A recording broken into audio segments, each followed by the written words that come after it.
Mrengo wa Linda Mwananchi kwa kuleta wahuni ambao walizua vurugu wakati wa mkutano huo. Kaluma amedai kuwa viongozi wa Linda Mwananchi waliwatumia maafisa wa polisi, huku akishikilia kuwa Rais mstaafu Uhuru Kenyatta na aliyekuwa naibu wa rais Rigathi Gachagua wanafadhili mrengo huo. Mary Kyalo anaarifu zaidi. Vurugu zilizoshuhudiwa kaunti ya Homa Bay dhidi ya vuguvugu la Linda Mwananchi siku ya Jumapili zimeendelea kukashifiwa.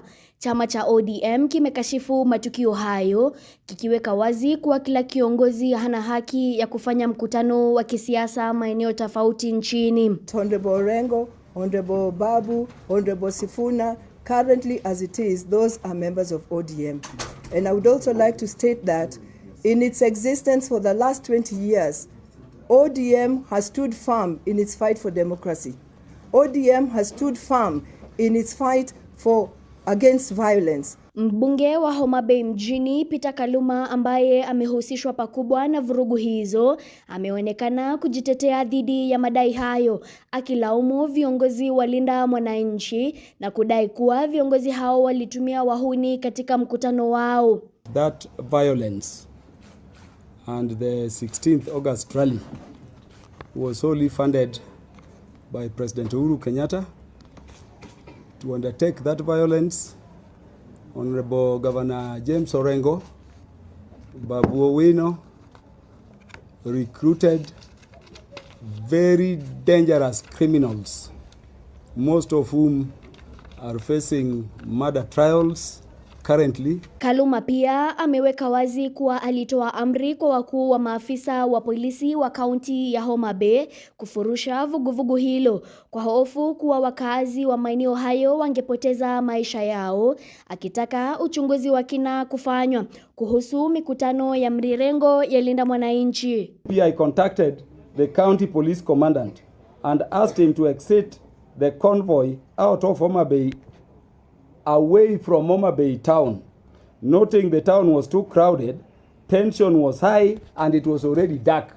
And I'll be giving you my communication, including SMS and WhatsApp messages, to the county commandant, asking him exit them away from Homa Bay town, because this would lead to the killing of very many of our people. Pia amebaini kuwa kamanda wa eneo hilo alihusika katika vurugu hizo ambazo anadai kuwa Linda Mwananchi ilipanga kwa usaidizi wa Rais mstaafu Uhuru Kenyatta na aliyekuwa naibu rais Rigathi Gachagua, akisema kuwa kamanda huyo atasimamishwa kazi mara moja. We demand investigations and action by the state security apparatus of the funding and support to the Linda Mwananchi group by President Uhuru Muigai Kenyatta and Rigathi Gachagua.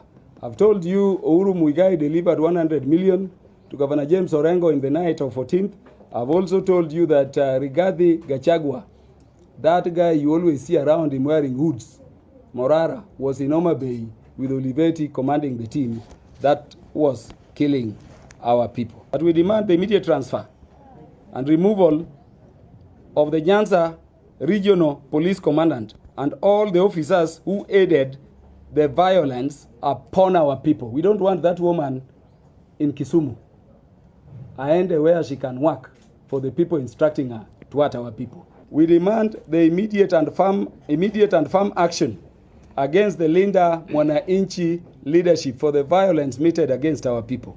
Licha ya yote, vuguvugu hili la Linda Mwananchi tayari limechapisha ripoti kuwa tarehe 30 mwezi huu wa Agosti wataelekea katika kaunti ya Meru. They promised that we would never step in Homa Bay, just stepping. They blocked the lake, goons were there. On air they took goons to Kabunde airstrip kutuangalia kama tunafika. Mary Kyalo, Undugu TV.